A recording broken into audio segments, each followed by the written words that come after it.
Hello and welcome to Colwich Junction. Thanks very much for taking the time out your day to stop by and see what's been happening here on the layout after what's been what I can only describe as an extended summer break.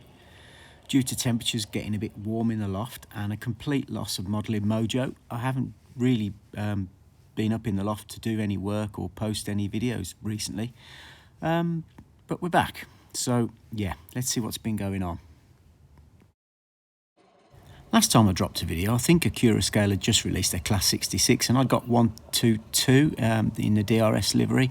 279 GBRF liveried Evening Star came out and I thought I've got to have one of those. So I managed to get one when they released a few extras, as they do at the end of the run. But I've got a problem with 66s. They don't really do it for me. So 279 was sold on without even turning a wheel in anger on the layout. Also leaving the fleet was the very first Accurascale loco that I bought, and that was 92010, the Caledonian Sleeper 92. This has also gone to a new home.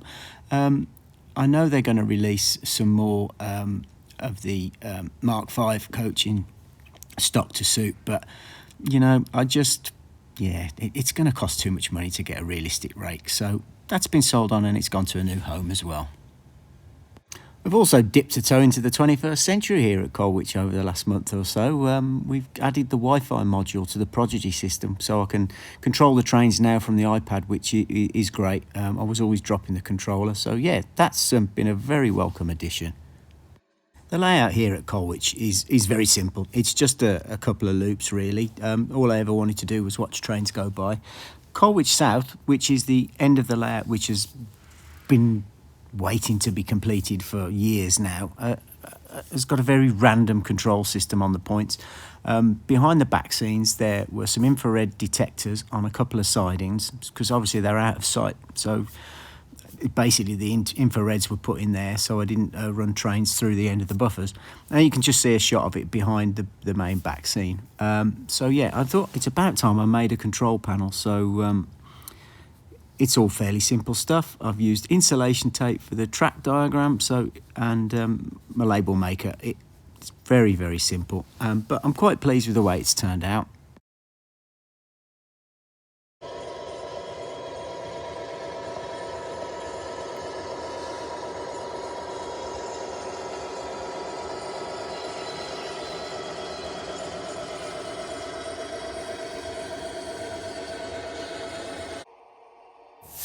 New member of the fleet. A few videos back you'll probably remember I introduced 58039 in EWS livery. I've always had a particular liking for Class 58s. That wasn't the livery that I was really after. The one you can see just in shot now, or just going out of shot, 58018, High Marnham Power Station, this one's named, is in coal sector, and that is the one that I really, really like. I never set out to model any of this merry-go-round stuff until I bought that Cavalax Class 56, but since then I've become addicted to merry-go-round trains, to the point where I'm going to have to extend one of my baseboards behind the scenes to fit this rake of wagons in, because it's just too long for my my storage sidings. But anyway, we managed to get hold of this one at a pretty good price, I suppose. I've already got the sound chip, which I've taken out of 039. This one is going to be renumbered 039, because that is the number of the loco that was named after my local power station, Rugeley Power Station, which is sadly no longer there since we've gone green, and we're not allowed to burn coal anymore. So yeah, Fox transfers have been contacted and orders been placed, so nameplates and numbers will be fitted to this loco, along with a little bit of weathering.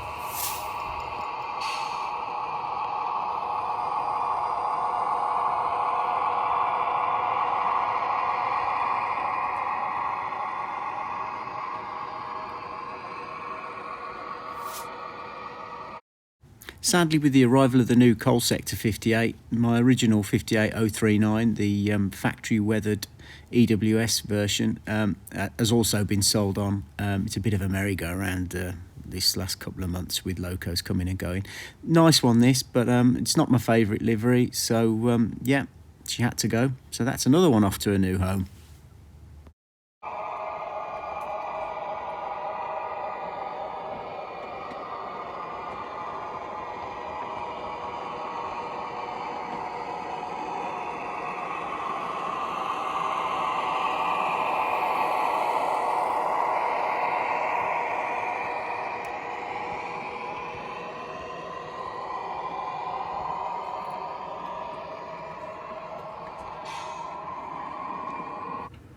The last major job that I undertook before my unscheduled loss of mojo was to renumber this DRS Class 20.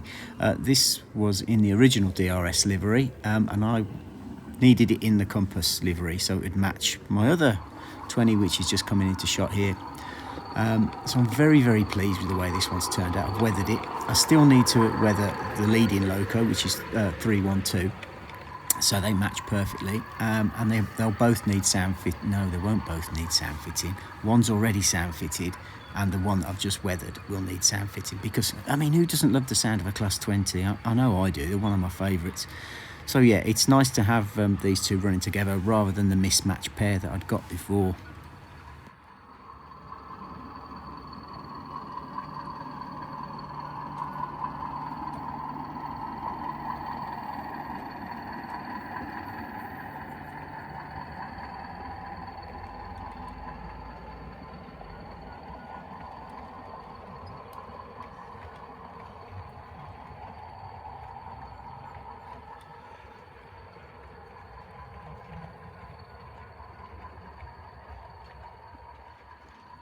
Well, that's about enough waffling from me, I think. Quite a lot going on, really, considering I haven't been doing anything. Yeah, okay. Thanks very much for all your support. If you subscribe, if you click the likes, comments, always appreciated. Thanks, and I'll see you on the next one. Take care. Bye.